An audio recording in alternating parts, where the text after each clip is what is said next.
जंगल में एक बड़ा सा तालाब था। उस तालाब के बारे में जंगल के सभी जानवरों का मानना था कि वहाँ एक राक्षस रहता है और शाम होने के बाद जो भी उस तालाब में पानी पीने आता है, राक्षस उसको खा जाता है।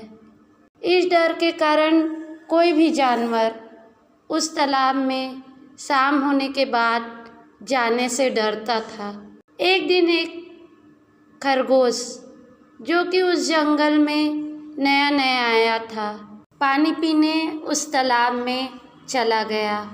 अन्य जानवर उसे यह बताना भूल गए थे कि शाम को पानी पीने उस तालाब में न जाए।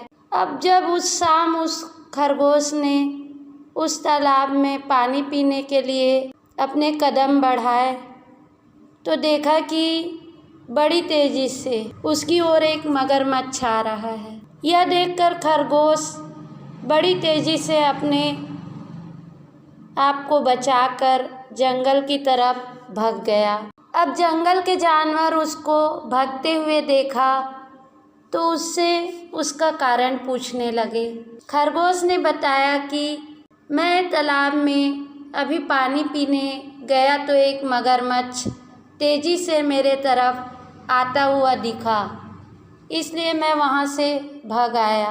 तब जानवरों ने उससे कहा कि तालाब में तो राक्षस रहता है जो शाम के बाद जाने वाले जानवरों को खा जाता है, लेकिन उस तालाब में यह मगरमच्छ क्या कर रहा, उसे तो हमने पहले कभी देखा नहीं। कहीं ये मगरमच्छ ही तो सभी जानवरों को नहीं खा जाता जो शाम के बाद उस तालाब में पानी पीने जाते हैं।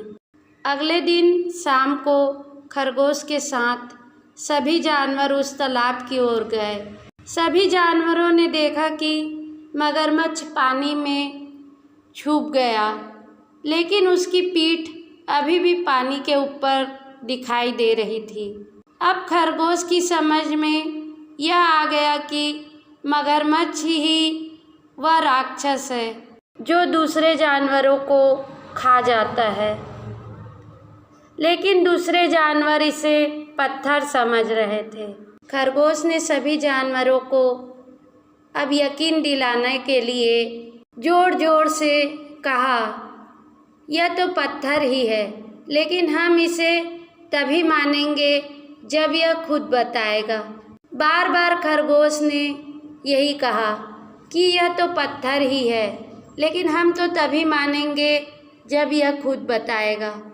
यह सुनकर मगरमच्छ बोल ही पड़ा कि हाँ, मैं एक पत्थर हूँ। यह सुनकर सभी जानवरों को पता लग गया कि यह मगरमच्छ है जो सभी जानवरों को खा जाता है। खरगोश ने मगरमच्छ से कहा कि तुम इतना भी नहीं जानते कि पत्थर बोला नहीं करते।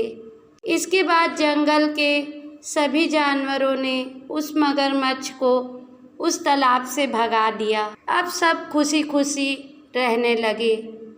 दोस्तों, हर समस्या का समाधान होता है और जब बिना घबराए किसी मुसीबत का सामना करें और उसे छुटकारा पाने की हम कोशिश करें और ध्यान दें कि हमारे पास समस्या क्या है, अच्छी तरह से उस समस्या का हल ढूंढने का प्रयास करें, तो कोई भी समस्या ऐसी नहीं जिसका समाधान हम ना कर सकें। तो हमें समस्या के हर पहलू को ध्यान में रखते हुए उस समस्या का निदान खोजना चाहिए। धन्यवाद।